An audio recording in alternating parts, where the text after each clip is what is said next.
So hello, so today I will be making some homemade meatloaf with mashed potatoes.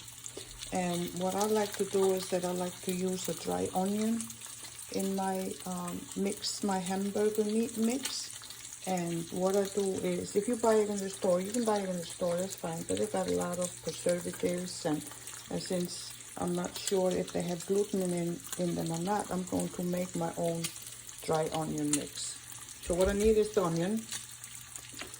You need to check this out. It's supposed to be gold, all gold. It went in the dishwasher and lost the color, but this is the set you need. It's awesome.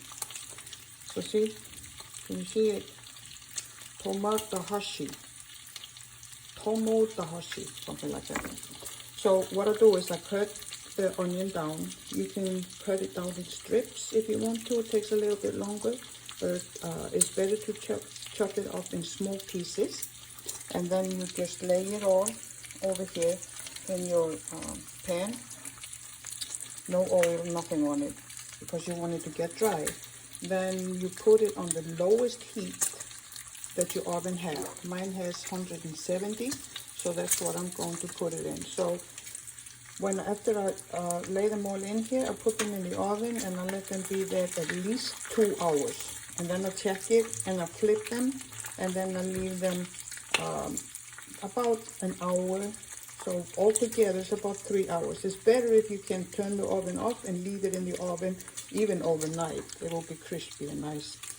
But I'm going to show you after I've cut it down and put it in the oven. Okay, now I have chopped down all my onion. This is a whole onion. It doesn't look like a lot, but it's good to maybe, you can do more if you want to. It just takes a little bit longer than in the oven. You put it in an air-tight container, or I'll put it in this one.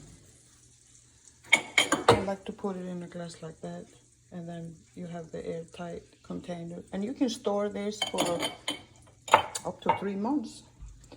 So now I'll pop it in the oven, and then I'll show you when it is ready. So here is my dry onion. It is crusty. Listen,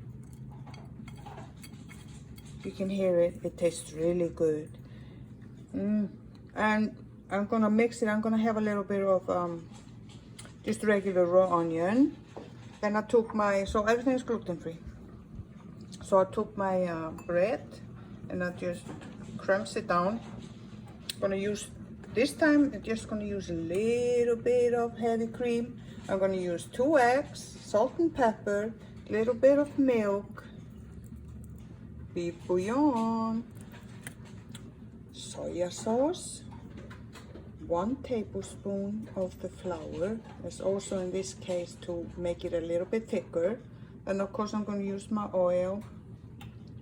This is cream cheese. So I'm going to stir the cream cheese up really good and put a lot of chili powder in it. And then my Irish butter. This one, the butter and the soya sauce are gonna go together. So I'll show you. So while I'm frying my onion, I got the potatoes for the mashed potatoes. They boil in here. Then I will put everything in this glass form, and I will put it in the oven. 395 Fahrenheit, about 200 Celsius. And then I'm gonna go and mix up my hamburger meat and all the ingredients. I'll show you. All my ingredients in here with the hamburger meat. I got my dry onion that I just made, the regular onion that is fried softly. I got some eggs in here. I got bouillon. I got some breadcrumbs, and I got a little bit of flour to keep it together. And then I have my cream cheese and the chili powder, lots of chili powder. And then my potatoes, I leave the skin on. Now I just put butter in and a little bit of milk, and I smash it up just like anybody does. And then These are the tools that I will be using in here. So I'm gonna get that all ready, and then I'll show you when I remove it over here, because I'm gonna do a little different thing now. So all ingredients mixed together with these, and then I took half of it. I had to use this big old pot. Then I took half of it and put it over into my glass pan, and I made it like a little ditch in here. And after I stir up the cream cheese with the chili powder, only chili powder, and put it over here, and then I take my other half and I close it up really good so the cheese won't get out onto the sides. Then you pop it in the oven for about 45 minutes, and then I'll show you all when it's ready.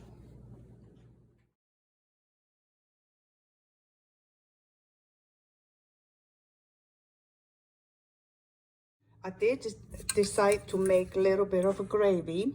So I took the juice that came out of the hamburger meat or my meatloaf, and I put it in the pot. Then I took a little bit of flour, my little flour, and added to it. And then because I got a little bit thick on me, I added this. And I'm going to add a little bit of red plum jam into it. It tastes really good.